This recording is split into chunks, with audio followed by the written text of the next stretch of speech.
Star Trek, Starfleet Academy, Crisis on Vulcan, Chapter 7. Where is Mother? Sarek had been deep in conversation with his apprentice Talak. At the unexpected interruption, he looked up at his son. Spock, you have burst in with unseemly haste, and your voice is almost strident. Spock clenched his hands, fighting for control. Talak, a tall, young Vulcan woman, glanced down. Although she was a first cousin of Spock's, Vulcans believed that close family exchanges should always be private. Taking a deep breath, Spock murmured, I apologize, Father. Your communication caused me grave concern. When the pilot of my air car landed on our transportation pad, guards met us. Their presence heightened my concern, and I was carried away. The guards are a precaution, Sarek said.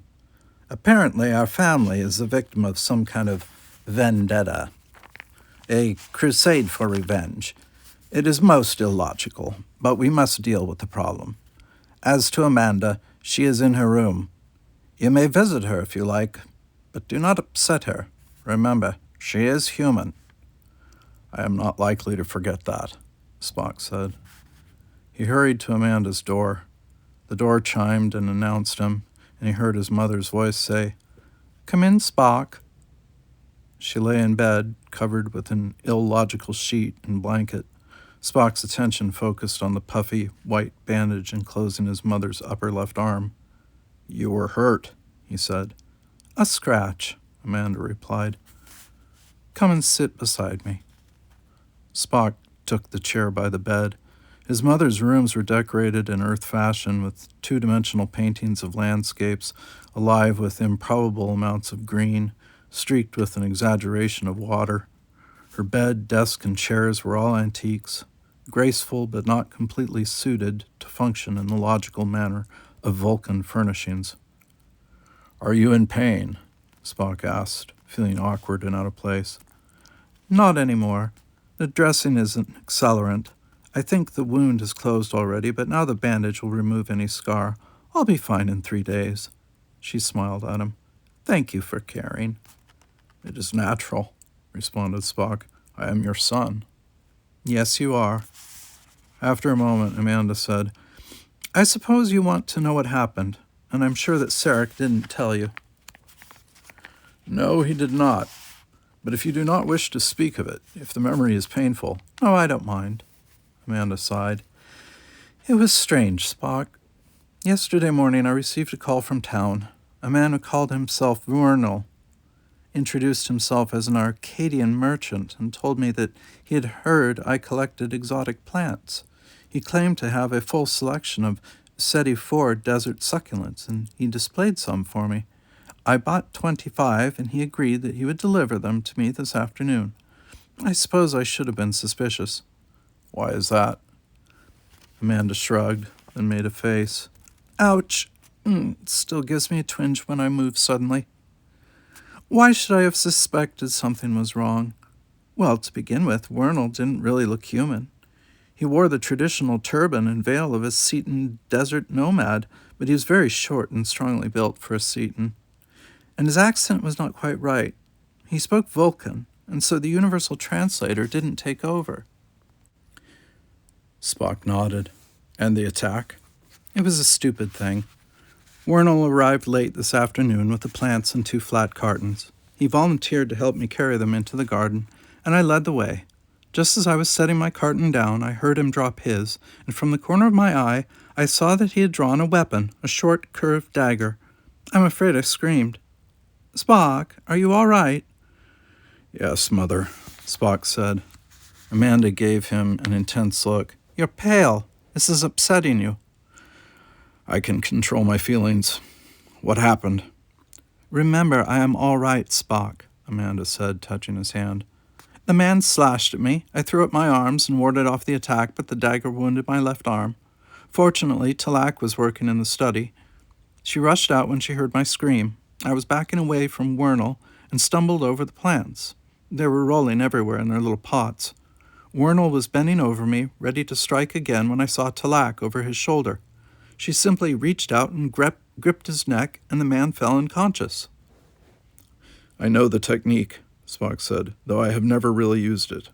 That's about all, Amanda said, except that Sarek is shaken. Spock's eyes narrowed. Father? I cannot believe that. It's true, Amanda said with a smile. It is ironic, isn't it? I am the emotional human, but I escaped with nothing more serious than a scratch. Your father is the unemotional Vulcan, but he went into a frenzy of activity, calling you back from the Science Academy, ordering guards from the security service. I think what disturbed him most was discovering that Wernell was not a Seton at all, but a Marathon. Spock gasped. What? You see, even you were startled. Amanda yawned. I'm sorry. One effect of accelerated healing is that it makes me very sleepy. Ask your father the rest, and don't worry, Spock. The man is in custody, and I'll be fine. She closed her eyes. Spock sat beside her bed until he was sure that his mother had fallen asleep. Then he left quietly, careful not to disturb her. He found Sarek in his darkened office, sitting before his computer, his chin resting on his interlaced fingers. I'm sorry for my behavior earlier, Spock said. It was understandable. You may sit if you wish. Spock took a seat beside his father. After a few moments of silence, Sarek said, Something is terribly wrong. The assassin is a Marathon. Mother told me that. He's a member of the Minute clan, a former rebel, but he is related to the Tuan clan as well. He will tell the authorities nothing. Sarek sighed. I have just been in touch with the security director assigned to his case. I am about to go there to urge a mind meld. Despite himself, Spock was startled. Father, a mind meld is a serious violation of individual privacy. I know that very well, Sarek returned. But I must defend my family, Spock. And even more is at stake. Already some voices are calling for a return to Vulcan's traditional isolation. Our spaceports are too open, they say.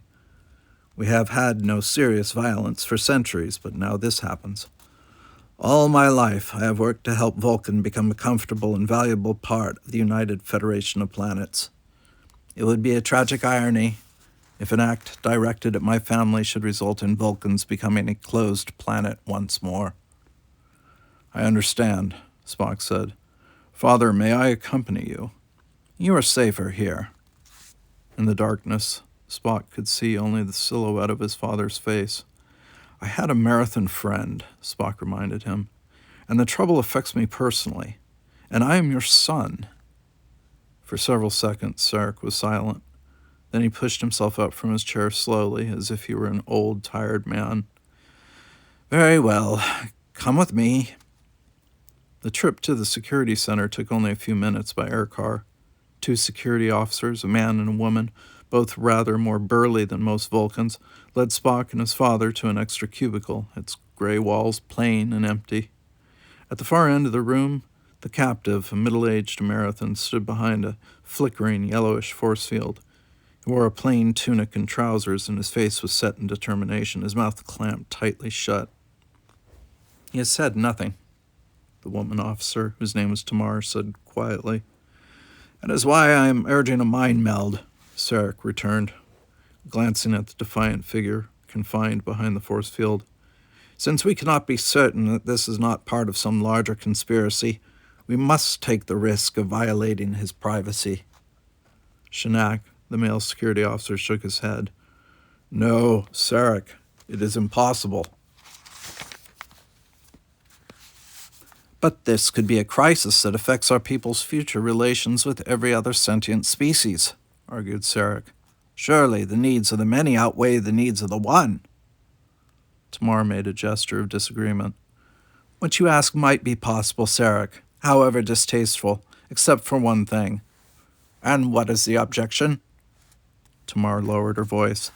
It is a logical objection to which we see no answer. Surely it has occurred to you as well. The treaty of agreement between Mareth and the United Federation of Planets is not yet in force. Therefore, added Shinak, Mareth is not part of the Federation and is not subject to its laws and regulations. Technically, a mind meld may be legal if a Federation citizen is apprehended for some crime on Vulcan, But this man is not a citizen. Surely, Sarek said, his voice rising just a little, it is illogical to extend to non-citizens rights and immunities greater than those we offer citizens. We do not see it that way, said Tamar. The argument went on for many minutes. Spock stopped listening because he was concentrating on the terrible expression in the captive's eyes. The prisoner's gaze never once left Sarek, and it was venomous, filled with deadly hatred. This man would gladly kill us all, Spock thought. Father, mother, and me. But why? What strong emotion drives him? He stepped away from the group and came closer to the prisoner. Still, the Marathon did not look at him, but only at Sarek. Softly, Spock asked, "Why did you attack Amanda?" The captive gave no sign that he had even heard. "I must understand," Spock said. "I am Spock, son of Sarek," and he flinched back involuntarily. With a howl, the Marathon threw himself at Spock. Unarmed, barefoot, dressed in a thin tunic, apparently helpless, he launched himself with hands clenched like claws. The force field sputtered, buzzed, and hurled him back. He hit the gray wall behind him so hard that the breath chuffed out of his lungs. He slipped to the floor, sprawling, with his back against the wall, and panted. But his expression did not change, even when Tamar and Shinak hurried Sarek and Spock from the confinement cubicle. He glared at them with murderous hatred, silent, overpowering, and evil.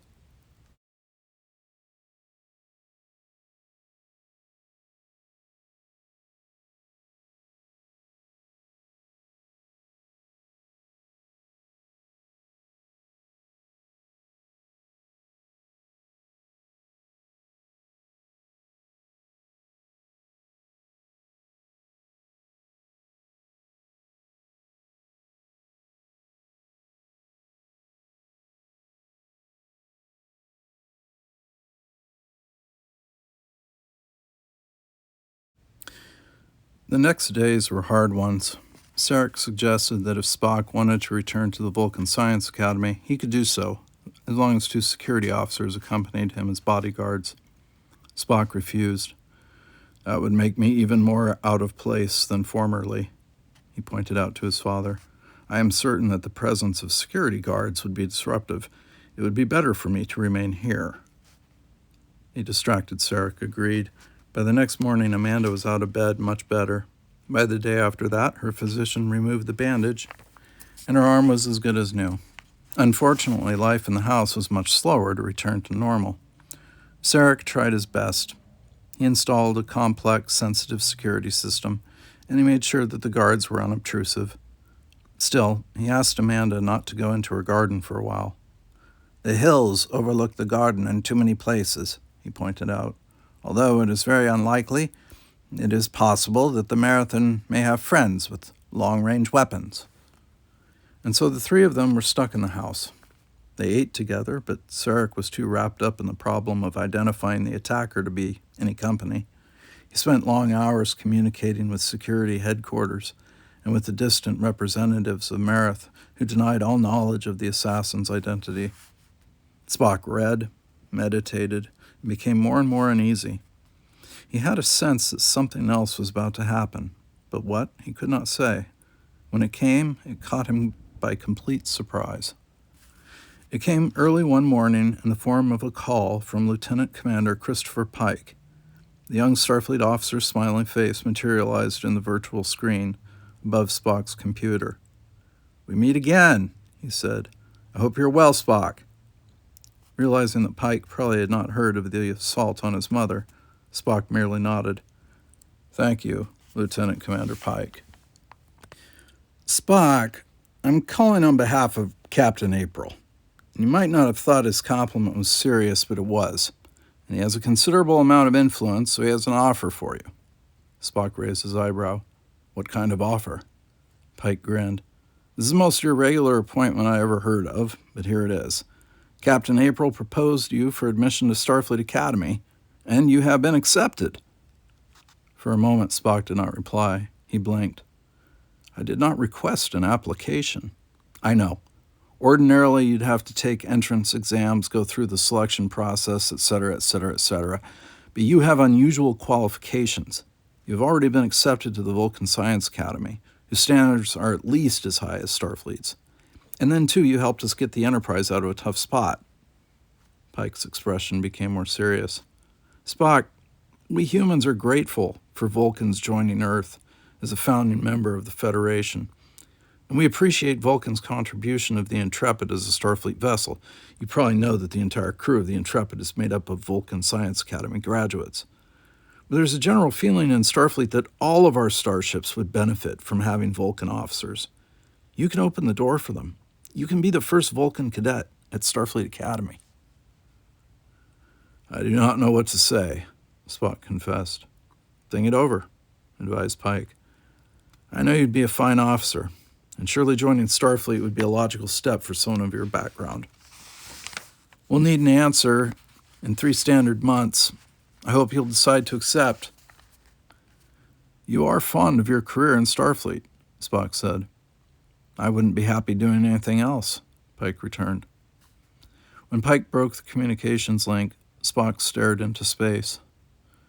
His friend in Starfleet did not know it, but his offer had complicated Spock's life. If Spock were fully human, the invitation would have made him deliriously happy. But Spock was half Vulcan. It only made him more confused and uncertain than ever. Chapter 8. Sarek's expectation of another attack was accurate. The news came the next morning from the Vulcan Science Academy. Sarek called Spock in, and the two of them heard the grim report from a security officer on the view screen. Sarek was seriously wounded, the officer said. He is in the healing center now. He will recover, but the process will be a long one. He suffered internal trauma. Sarek? Spock asked. When did this happen? The security officer said, Not more than an hour ago. The event was captured by security sensors. Would you care to see? Yes, Sarek said. Very well. The officer touched a control panel before him. The picture changed, showing a walkway beside one of the fountains on the Academy grounds. 2 young Vulcans passed, going in opposite directions. The guard's voice said, Sarek was on his way to a seminar. He will be visible in 3 seconds. And 3 seconds later, the tall, robed figure of Sarek appeared. The young Vulcan was walking slowly, his head down, his palms pressed together before him as he often did when pondering some question of science. I will slow the action, the security officer said. From the lower corner of the screen, a short, burly figure rushed into view, moving fast, even in slow motion. Spock tilted his head. He saw the figure's arms sweep up. Please stop the action, Spock said. The picture froze. Sarek was just beginning to react. The assassin had gripped the edge of his robe with one hand, and the other held a curved blade high overhead.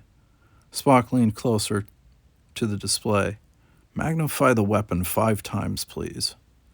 The weapon, immobilized on the screen, became larger. It was of some silvery gray substance, not metal, and blade and handle were not 2 separate pieces, but one continuous carved surface. Father, Spock said, notice the marathon glyphs on the blade. I see them, Spock, Sarek returned. They are the Lorval clan symbols, the same as those on the blade that wounded your mother. Sarek spoke a little more loudly. Thank you. Please restore the image and resume slow motion.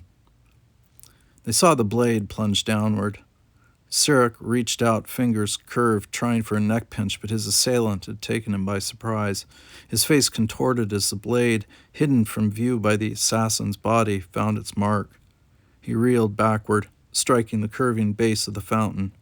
Sarek fell to the ground and rolled, leaving a spatter of copper-green blood. The assassin leaped toward him, but at that moment 2 Vulcans ran into the picture. The attacker spun, brandishing his dagger, his iridescent hair flying with emotion. He yelled something, and then a sonic beam struck him, sending him crumpling to the ground. He was stunned, of course, the security officer said. He is in custody, but he refuses to answer our questions.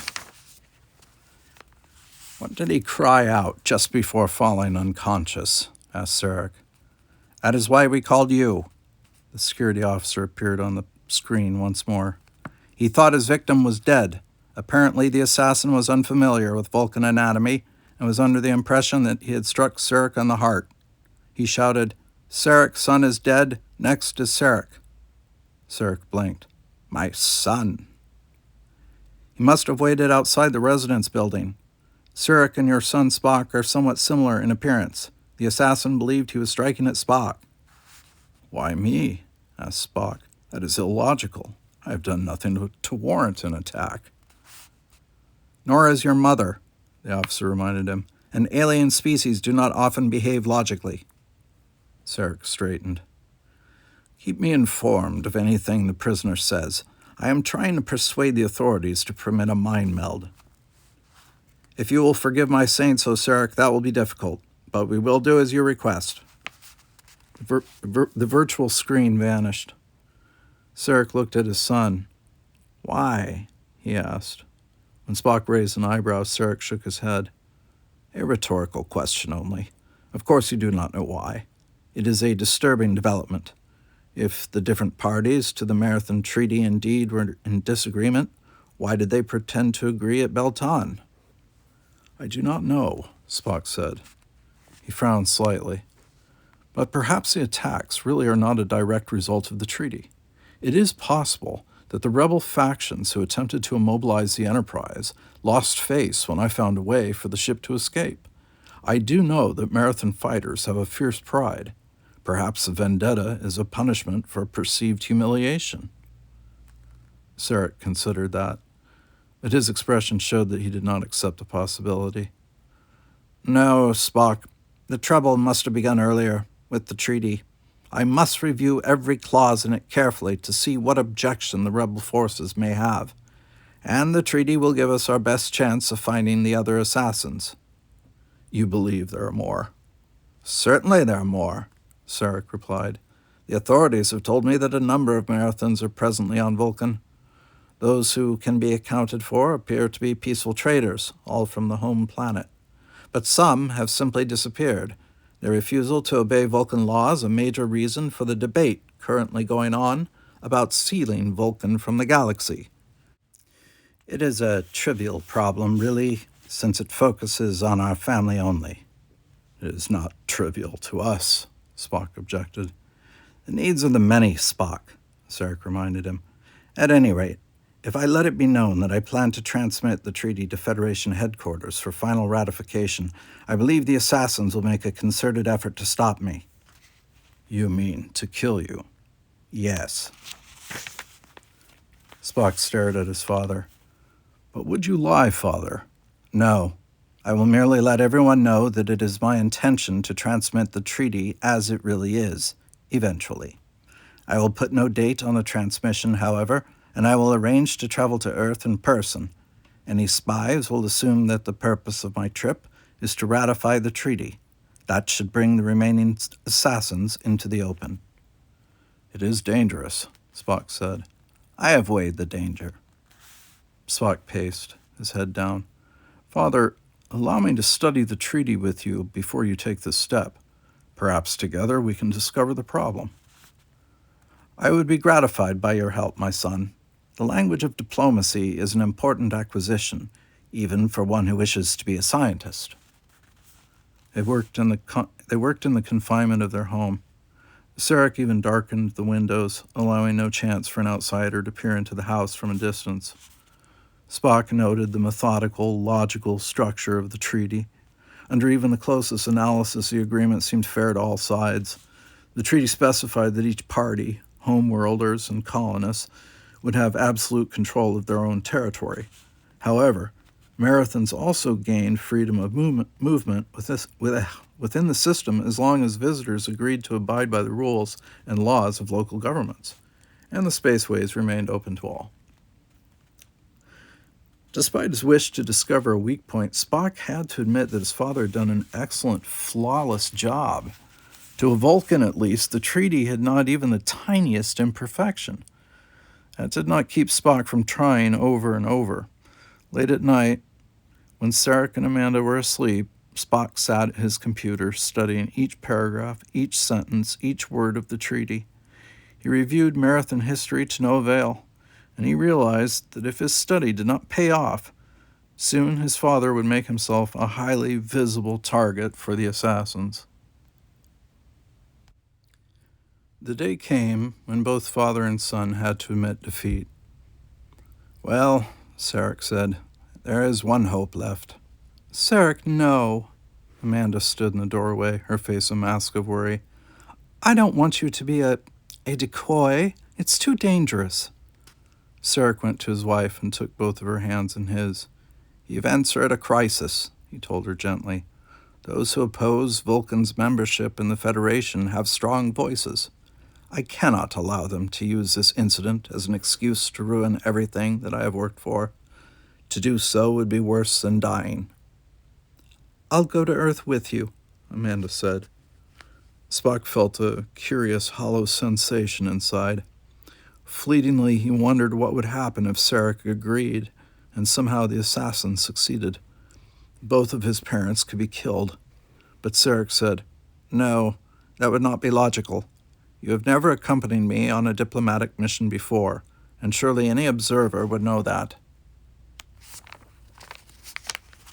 "Mother has not accompanied you," said Spock, "but I have."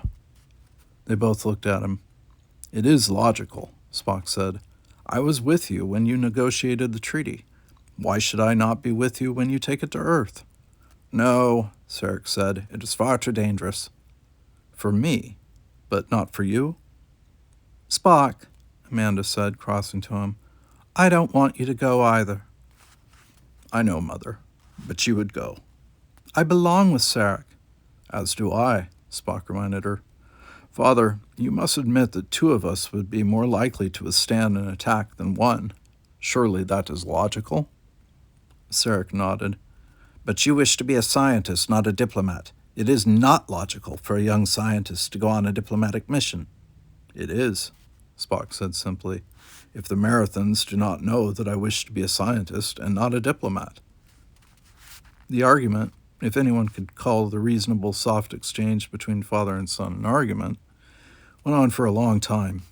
At last they reached a compromise. "Very well," Sarek said. "I will announce my departure for Earth as coming in 1 week. Today I must travel into town to speak to the Regional Justice Committee. They have pointed out that we are still holding 2 unidentified Marathons and have not yet set a date trial for them. This is my last chance to obtain permission for a mind meld, and failing that, I must at least arrange for a trial. You may come with me on this trip if we take all precautions." Spock nodded his agreement. "And if I prove to be of assistance this time, then you will consider allowing me to accompany you to Earth." "My son," Sarek said in his dry way, "I advise you to reconsider your choice of careers. You would make a fine diplomat after all." Sarek took no chances. The security guards did a full area scan before he and Spock emerged from the house. For a moment, Spock blinked in the torrid, bright sunlight. Days inside the house made the brilliant day almost painful. The far horizon shimmered with heat waves, and the aircar's external alloy skin was sizzling hot. As soon as they were aboard, Sarek raised shields. Not a usual option on aircars, but this one had been specially equipped. Spock sat beside his father as the car rose, swiveled, and accelerated above the dry plain below. They followed the deep gorge of a river for part of the way. Looking down, Spock saw leaping herds of quattils, herbivorous creatures native to Vulcan. Once, ages ago, quattils had been the prey of flying creatures. These predators had become extinct, but still the quattils fled whenever the shadow of an aircar passed over them, driven by a deep and ancient instinct. Spock reflected on that. Perhaps, he thought, in some ways the Marathons were acting on a hidden instinct, something that lay deep under the surface of their minds. But what could it be? The throaty hum of the aircar engine, the vibration, lulled him. He had missed a great deal of sleep in the past few days. He almost nodded off. They came to the outskirts of the city, its buildings low and cool, ancient stone and alloy buildings lining the perfectly squared streets. Sarek dropped to street level and cruised the air car slowly along. "Why have you descended?" asked Spock. "We could easily have landed on the secure deck at the House of Justice." "I wish our presence to be obvious," Sarek returned. They passed the spaceport. Spock looked out the window at the crowds. Humans, almost panting in the thin, hot air, walked side by side with blue-skinned Andorians, their antennae drooping and their steps slow in the gravity of Vulcan.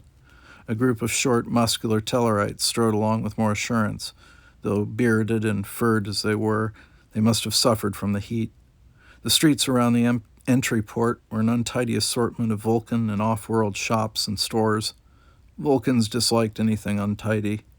Perhaps this was one reason, Spock thought, that so many powerful Vulcan leaders were campaigning to close the ports, eject the aliens. He sat up, turning his head sharply. He thought, "What is it, Spock?" Spock forced himself to settle back. "Nothing, Father. I thought I saw someone that I last met aboard the Enterprise." "Hardly likely. That ship is far from here by now." "I was possibly mistaken." They did not speak again, and although they reached the House of Justice at ground level, Sarek powered the aircar for a hop up to the secure landing site. They passed through a force field meant to shield them against any high-speed energy weapons, and Sarek set the car down gently within a few meters of the portal. He and his son hurried inside. In the cool darkness of the House of Justice, Spock patiently listened to his father's arguments. He knew they would be disregarded. The ancient Vulcan teacher Surak, he who had at last brought an end to war on Vulcan, had taught the sanctity of the individual. Except by mutual consent, Vulcans almost never mind-melded.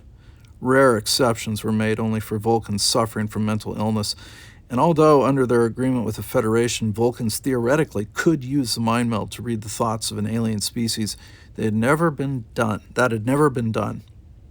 The justices, 3 elderly women, were not eager to create a precedent. When they rejected Sarek's request, Sarek smoothly turned to the question of trial.